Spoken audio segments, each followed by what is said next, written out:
Welcome back, students. We were studying about a second chapter, that is Rights in the Indian Constitution, of class 11th Political Science, from our book Indian Constitution at Work. Yesterday we had read about our last topic, which was rights of accused.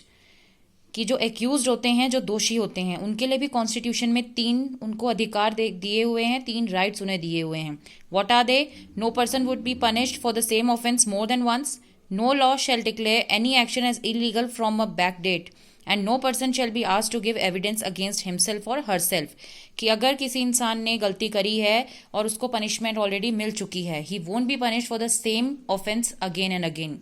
Second was that कोई अगर कानून बना है बाद में, पहले जो गलती है वो पहले हो चुकी है, कानून बाद में बना है, तो उसके लिए बैक डेट में जाकर उस गलती के लिए किसी भी दोषी को सजा नहीं मिल सकती है. The third and last one was that no person shall be asked to give evidence against himself और हरसेल्फ, कि अपने लिए खुद को इंसान जो है वो सबूत पेश नहीं करेगा.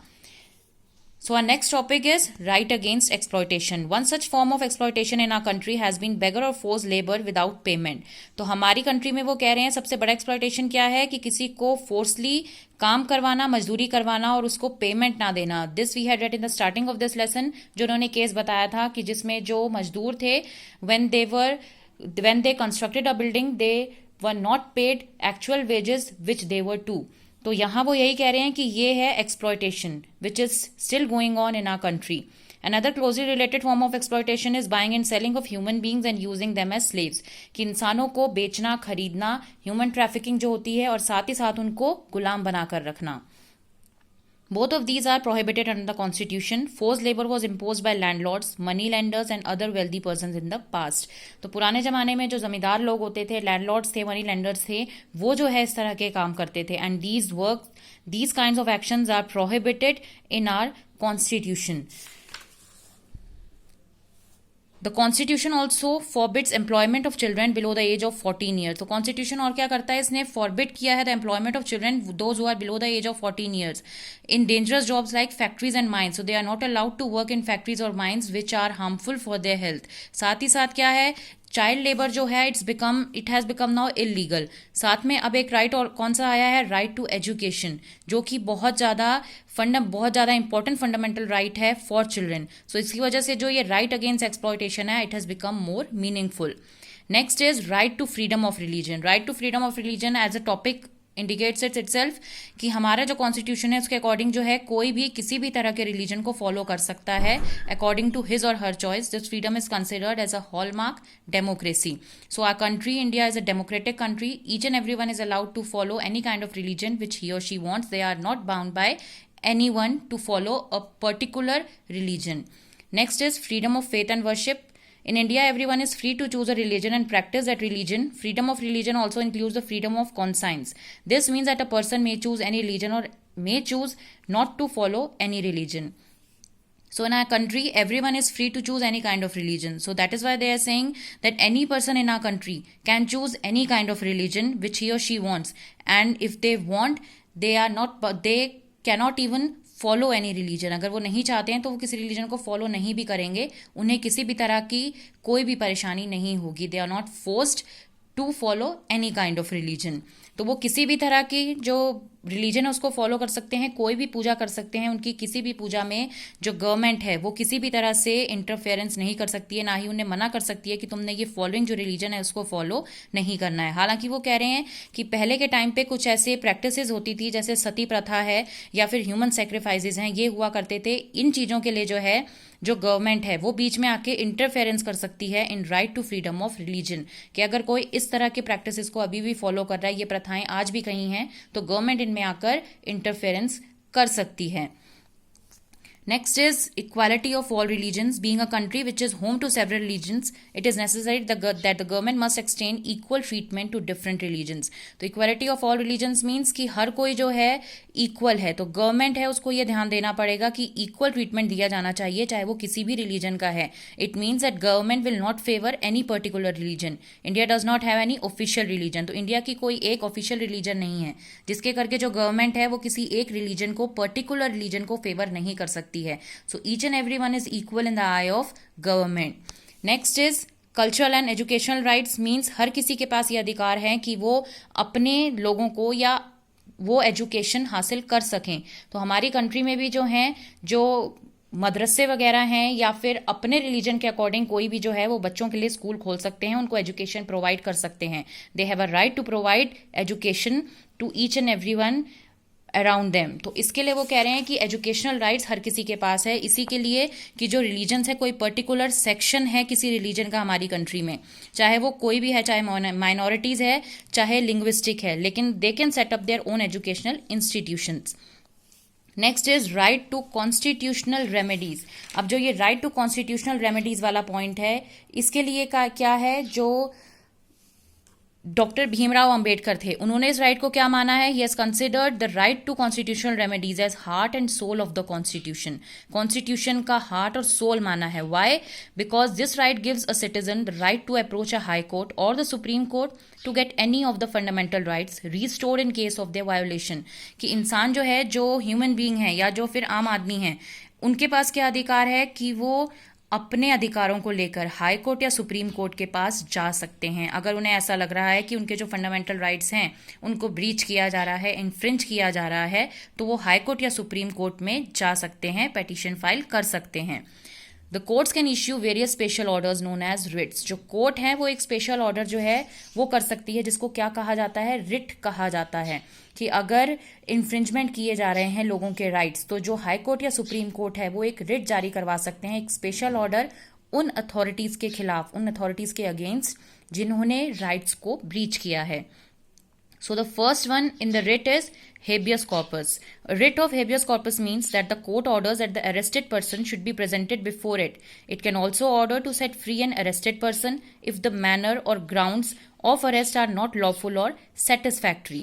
तो हेबियस कॉर्पस क्या है कि जो सुप्रीम कोर्ट है या हाई कोर्ट है वो क्या ऑर्डर दे सकती है कि अगर किसी पर्सन को अरेस्ट किया गया है तो वो ये ऑर्डर देगी कि उसे उसके सामने पेश किया जाए, ही or she should be presented before it. और इसी के साथ साथ वो और क्या ऑर्डर दे सकती है, to set free an arrested person. जो अरेस्टेड पर्सन है उसको फ्री भी किया जा सकता है अगर जो उसका मैनर था उसको अरेस्ट करने का, on the grounds of arrest it's not proper, अगर वो सही नहीं है और सेटिस्फैक्ट्री नहीं है, तो द कोर्ट कैन ऑर्डर कि जो अरेस्टेड पर्सन है he can be set free. तो हाई कोर्ट या सुप्रीम कोर्ट जो है उस अथॉरिटी को बोल सकती है कि उसे जो अरेस्टेड पर्सन है उसको पेश किया जाए सामने, चाहे कहीं से भी करे। तो this is habeas corpus. Next is mandamus. This writ is issued when the court finds that a particular office holder is not doing legal duty and thereby is infringing on the right of an individual. इसके लिए हम एक example देख सकते हैं कि जो CMO होते हैं हॉस्पिटल में, उनका काम क्या है कि हर डॉक्टर्स का जो काम है उनको देखना है वहाँ क्या प्रॉपर है क्या नहीं है, वो सारा काम उन्होंने देखना है। लेकिन अगर इन केस अगर कोई हॉस्पिटल जाता है और उन्हें पता चलता है कि ये अपना काम प्रॉपर नहीं कर रहे हैं और he is not doing his work properly, तो उसके लिए क्या है, जो कोर्ट है वो ये ऑर्डर जारी कर सकता है कि जो ऑफिस होल्डर हैं वो जो हमारे राइट्स को ब्रीच कर रहा है, हम उसके खिलाफ कोर्ट में रिट जारी करवा सकते हैं, that a person who is responsible for this office is not performing his duties properly, so we can file a writ against him in the court, that is known as mandamus. Next क्या है, prohibition. Prohibition का meaning क्या होता है, रोकना, to stop. तो prohibition किस चीज का है, दिस रिट जो ये रिट है ये मेनली किसके लिए है, ये जुडिशरी के लिए होता है। This writ is issued by higher court when a lower court has considered a case going beyond its jurisdiction। तो इसमें क्या है, एग्जाम्पल हम देख सकते हैं कि अगर एक पर्टिकुलर एरिया है, जो सुप्रीम कोर्ट और हाई कोर्ट हैं वो कौन सी हैं, वो हायर कोर्ट्स हैं। जो लोअर हो जाएंगी वो कौन सी होंगी, डिस्ट्रिक्ट कोर्ट है, सेशन कोर्ट है। तो जो पर्टिकुलर एरिया का केस है, अगर वो केस सुप्रीम कोर्ट या हाई कोर्ट को ऐसा लगता है कि उस केस को जिस अथॉरिटी को उसने दिया है वो किसी और को ट्रांसफर करना चाहती है, तो जो वो अथॉरिटी है और उसको वो क्या कर रही है, अपने जुरिडिक्शन के से निकाल कर आगे बढ़ा रही है, अपने पास नहीं ले रही है, तो लोअर कोर्ट को जो हाई कोर्ट है वो क्या कर सकती है, वो इस काम के लिए रोक सकती है। वो क्या कहेगी, या तो आप अपने पास केस को वापस मंगवाओ या फिर किसी और अथॉरिटी के पास ट्रांसफर करवाओ। तो प्रोहिबिशन का मीनिंग हो जाता है रोकना। Next is quo warranto. If the court finds that a person is holding office but is not entitled to hold that office, it issues the writ of quo warranto and restricts that person from acting as an office holder. Means अगर कोई department है जहां पर कोई head है and he is taking about 50 to 60,000 salary, और वो क्या करता है अपने नीचे एक किसी और को रख लेता है उसी सेम काम को करने के लिए, and he give him just 10,000. खुद वो काम नहीं कर रहा है, उसके पास सारे पेपर्स हैं, उसके पास सारी डिग्रीज हैं, लेकिन वो उस काम को नहीं कर रहा है, सिर्फ टाइम पास कर रहा है और किसी और को फोर्स कर रहा है उस काम को करने के लिए. तो हम अगर ऐसे किसी अथॉरिटी को कोई देखता है, जो सिटीजन्स हैं वो देखते हैं, तो वो क्या करेंगे, उस अथॉरिटी के पास जाते हैं जो कि ऑफिस में बैठा है और उसके पास अगर कोई राइट नहीं है, तो वहाँ जो सिटीजन वहां पर जाएगा वो क्या कर सकता है, वो उसके खिलाफ एक जो केस है उसको करवा सकता है, उसके खिलाफ एक रिट जारी करवा सकता है कि वो यहाँ पर किस अधिकार से बैठा हुआ है. तो को वारंटो का मीनिंग क्या होता है कि अपने अधिकार दिखाओ, अपने राइट्स दिखाओ कि आप किस राइट से यहाँ पर बैठे हुए हो. So a person who is holding the office without any authority, he is known as quo warranto.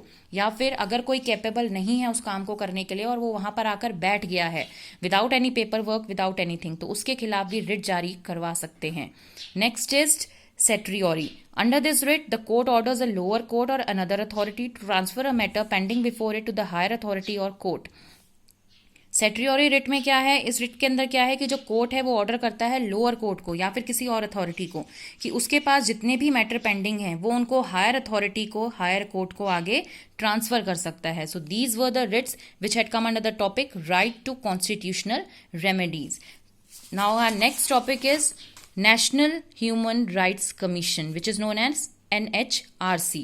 The National Human Rights Commission is composed of a former Chief Justice of the Supreme Court of India, a former Judge of the Supreme Court, a former Chief Justice of a High Court, and 2 other members who have knowledge and practical experience in matters relating to human rights. तो इसमें क्या है, जो judicial और legal मामलों के जानकार होंगे, इसमें 5 मेंबर्स होते हैं NHRC में. कौन कौन से हैं, 5 मेंबर्स की कमेटी होती है. अगर इसमें क्या है कि अगर कोई न्यूज़पेपर में कोई खबर आती है या फिर न्यूज़ में पता चलता है कि किसी के राइट्स को जो है वायोलेट किया जा रहा है, तो ये जो कमेटी है वो क्या करेगी, वो अपने आप ही उसमें काम करना शुरू कर देती है.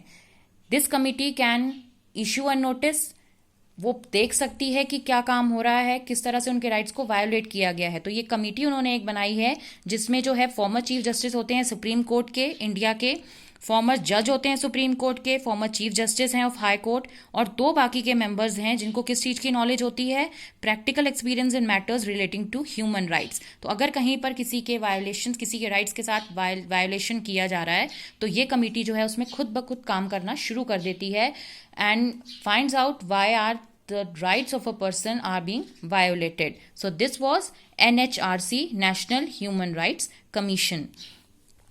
Next is directive principles of state policy. तो इन प्रिंसिपल्स पर क्या है, इन प्रिंसिपल पर जो है एक स्टेट बनाया जाता है, इक्वालिटी बनाई जाती है ताकि जो है हमारी जो कंट्री है वो डेवलपमेंट कर सके. इक्वालिटी किस चीज़ में उन लोगों ने बनानी है, on the basis of caste, gender basis है कि डिस्क्रिमिनेशन ना हो. On all of these bases are cleared, जब ये सारे मैटर सॉल्व हो जाते हैं तो जो कंट्री है वो डेवलप होती है.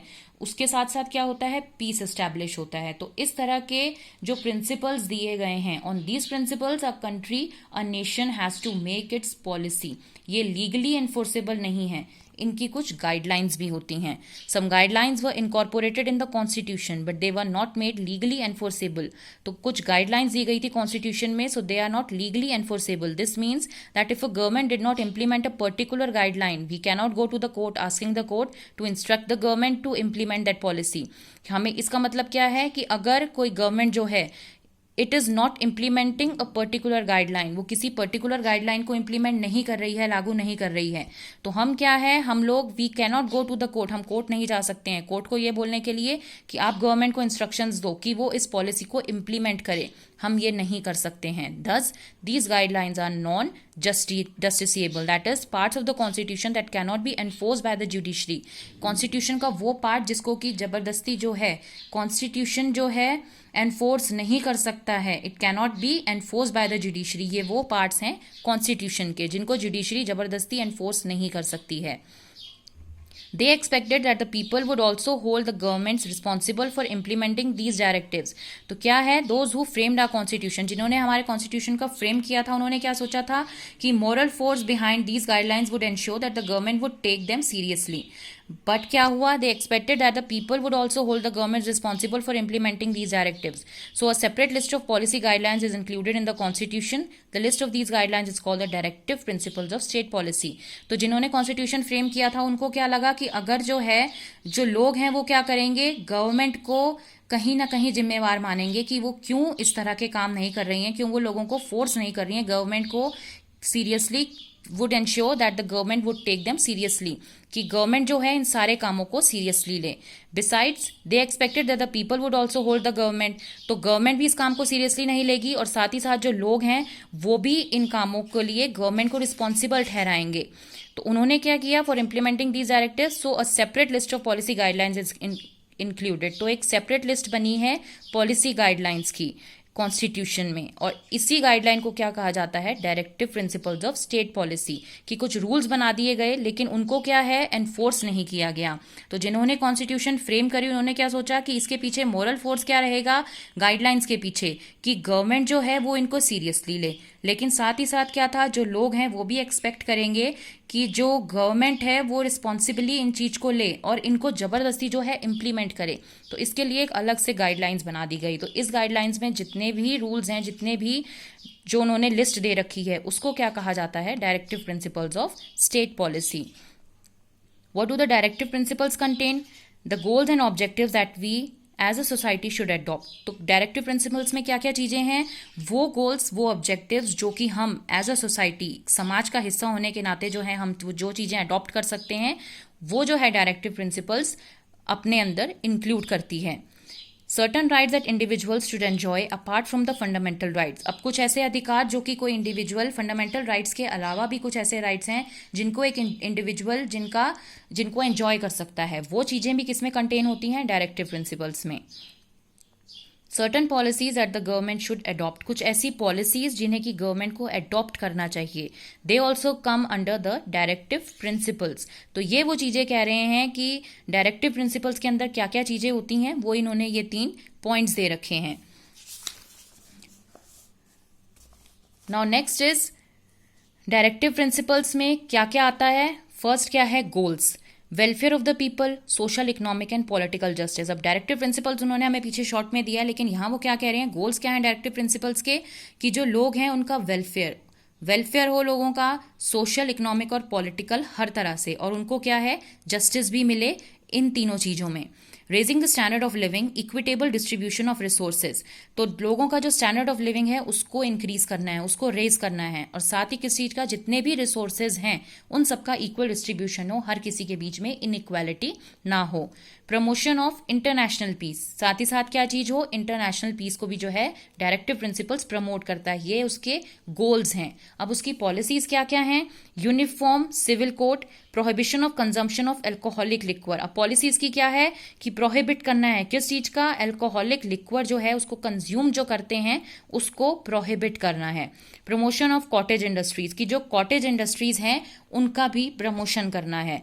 Prevention of slaughter of useful cattle, की जो एनिमल्स हैं उनको मरने से बचाना है, अगर उनको मारा जा रहा है, उनको स्लॉटर किया जा रहा है तो उसको प्रिवेंट करना है, उसको रोकना है. प्रमोशन ऑफ विलेज पंचायत, की जो विलेज पंचायत हैं उनका भी प्रमोशन करना है, ताकि लोगों को आगे अगर कोई प्रॉब्लम होती है विलेज बेस पर तो वो जाकर विलेज पंचायत में जो है अपना जो प्रॉब्लम है उसको बताकर सॉल्व करवा सकें. नॉन जस्टिसेबल राइट्स कौन से हैं डायरेक्टिव प्रिंसिपल्स में, adequate livelihood, equal pay for equal work for men and women, right against economic exploitation, right to work, early childhood care and education to children below the age of 6 year. तो ये क्या है, ये non justiciable rights हैं. इसमें adequate livelihood है, साथ ही साथ क्या है, इक्वल पे होनी चाहिए for equal work, weather he is a man और शी इज अ वुमेन, तो इक्वल पे होनी चाहिए फॉर इक्वल वर्क। अगर एक जैसा काम कर रहे हैं तो उनकी पे भी एक जैसी होनी चाहिए। राइट अगेंस्ट इकोनॉमिक एक्सप्लॉयटेशन, कि अगर इकोनॉमिक एक्सप्लॉयटेशन हो रहा है मॉनेटरी बेसिस पर, तो उसके लिए भी जो है डायरेक्टिव प्रिंसिपल्स में उन्होंने रूल्स दे रखे हैं। Right to work, early childhood care and education to children below the age of 6 years. So these were the directive principles which had come under the topic directive principles of state policy. तो वो क्या था, state में जो है principles बनाने पड़ते हैं और इक्वालिटी को जो है इक्वालिटी बनानी पड़ती है on the basis of caste and gender discrimination को खत्म करने के लिए। तो ये जो प्रिंसिपल्स हैं, on these principles a country or a nation has to make its policies. So this was the chapter second, name was rights in the Indian Constitution. इसमें उन्होंने हमें राइट्स दिए हैं कि कॉन्स्टिट्यूशन में कौन कौन से राइट्स हैं जिसको कि सिटीजन्स फॉलो कर सकते हैं, और हर किसी के लिए बहुत ज़्यादा ज़रूरी है कि वो इन राइट्स को फॉलो करे। रिट्स उन्होंने हमें बताए, हेबियस कॉर्पस है, मैंडमस है, इसके थ्रू जो क्या है, जो सिटीजन्स हैं वो हाई कोर्ट और सुप्रीम कोर्ट में जाकर पेटिशन फाइल कर सकते हैं, अपील कर सकते हैं अगर उन्हें कुछ गलत लगता है। और डॉक्टर भीमराव अंबेडकर ने इसको क्या माना था, heart and soul of the constitution माना था इस राइट को। So this was the chapter rights in the Indian constitution. Thank you and have a nice day.